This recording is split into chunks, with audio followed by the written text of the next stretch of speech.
Hello everyone, welcome back sa YouTube channel natin, Bagong Pilipinas, Old Queen TV mga idol.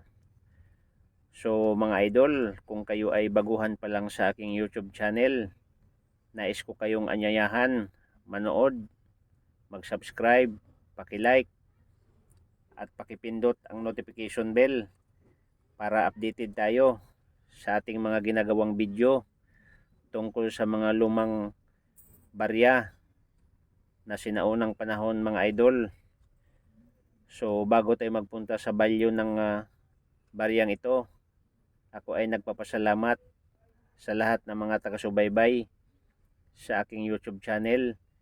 Maraming salamat sa inyo sa walang sawang panonood, at shout out sa inyong lahat, at sana pagpalain kayo ng ating buong may kapal na laging malusog ang inyong pangatawan at bibigyan kayo ng maraming grasya mga idol. Maraming salamat sa panood.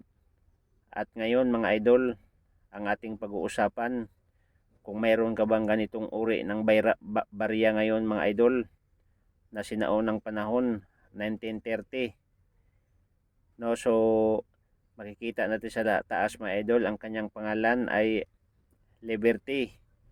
So yan po mga idol ang pag-uusapan natin, na itong barya na to ay 1935 St.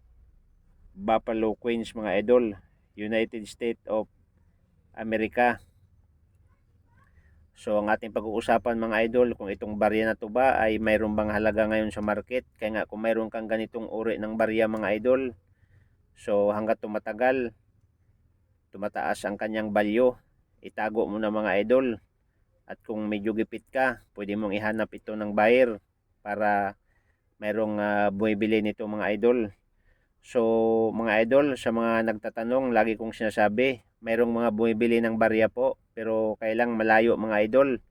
Doon sa dekada collectibles mga idol, no, bumibili po sila ng barya. I-search mo lang ang kanilang YouTube channel, no. So dekada collectibles items mga idol, lahat po sila bumibili ng mga kahit anong uri ng mga barya, basta maganda ang klase mga idol. So ngayon mga idol, pag-uusapan natin kung itong barya na to ay mataas ba ang kanyang value. So siyempre, papunta muna tayo mga idol doon sa kanyang mintage.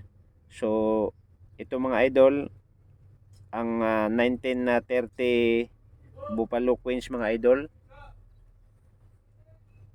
ay ang kanyang mintage ay nasa 5,435,000.